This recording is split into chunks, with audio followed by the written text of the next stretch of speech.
Hi guys, and welcome back to my channel. Before I get started, let me introduce myself. My name is Pato, and I'm also going to explain why I am doing my video outside. I am at work and I'm on my lunch, and I wanted to make a video, so this is the background that I found with good lighting. I'm going to talk about the day I gave birth and how it was, and I learned from it. On my 38-week checkup, my doctor was like, yeah, I think like in about a week, maybe a week and a half, you should be having your baby.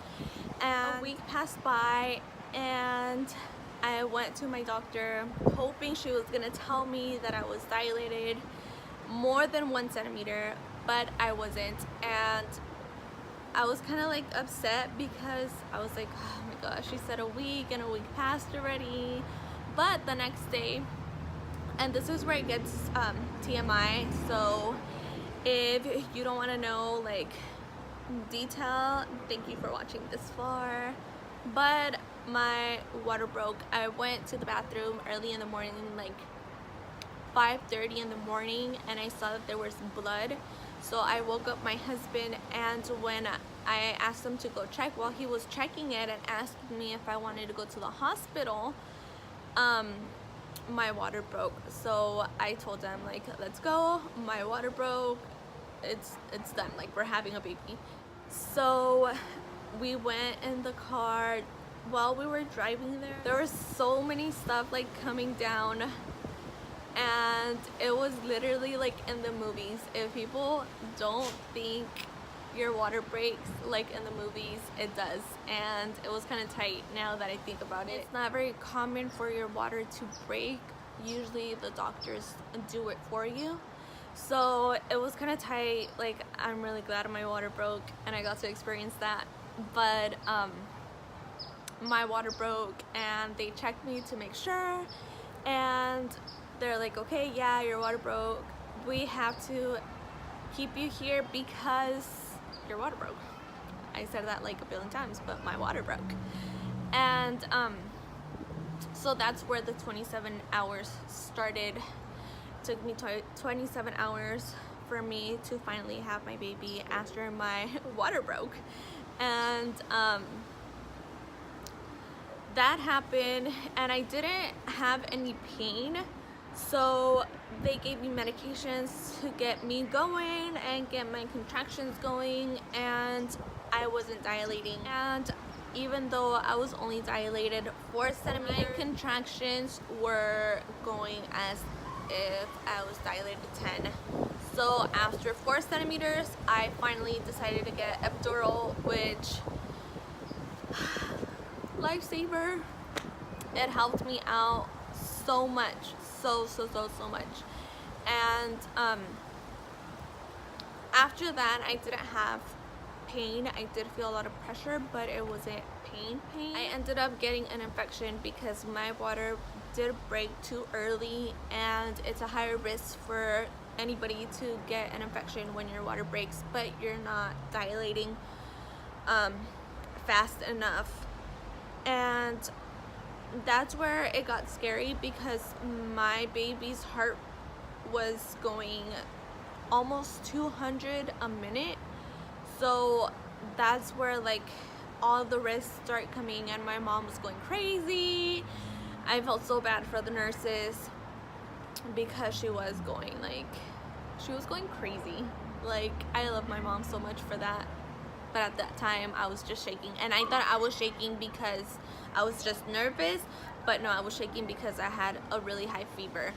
And my mom suggested they did a C-section, but the nurses did say no because they said that it was a higher risk for something to go wrong with me.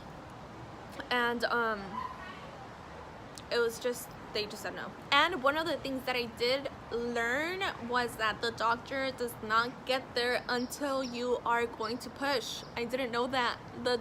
My mom was going crazy looking for the doctor, but the doctor was never there because they don't go until you're about to push.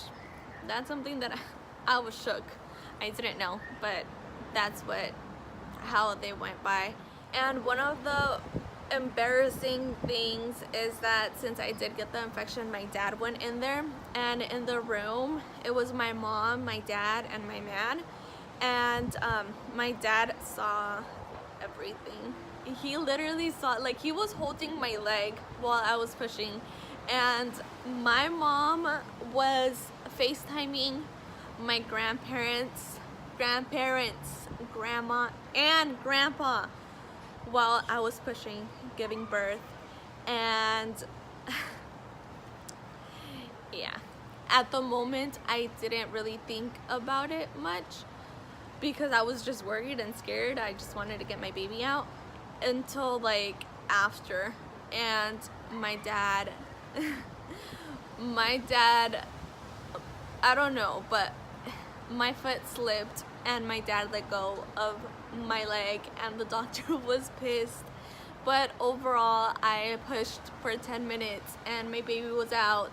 And at the moment, you don't really think about it as a beautiful thing, but it was the best. Now that I think about it, at the moment it wasn't. I was just scared. I wanted my baby out. And all I remember is when I finally had her in my arms, I just kept telling her, like, I'm your mommy, mommy's here. It was a beautiful experience now that I go back. But when it was actually happening, I was really scared and nervous. It was just awkward because my dad and my mom, like, my dad was watching everything. My mom was FaceTiming everybody and their mamas. That was pretty much how it went down when I gave birth to my daughter. One of the things that I wish somebody could have done was recorded me, like, actually, like, the whole thing, because even though I knew it was gonna happen, I didn't feel that I was capable of actually doing it. And everybody saw it, and since I was doing it, I missed out in the way that I didn't see my baby coming out. But I know that when I have baby number 2, I am definitely going to have somebody record it and see it. And that is pretty much it. Thank you guys so much for watching. See you guys next time.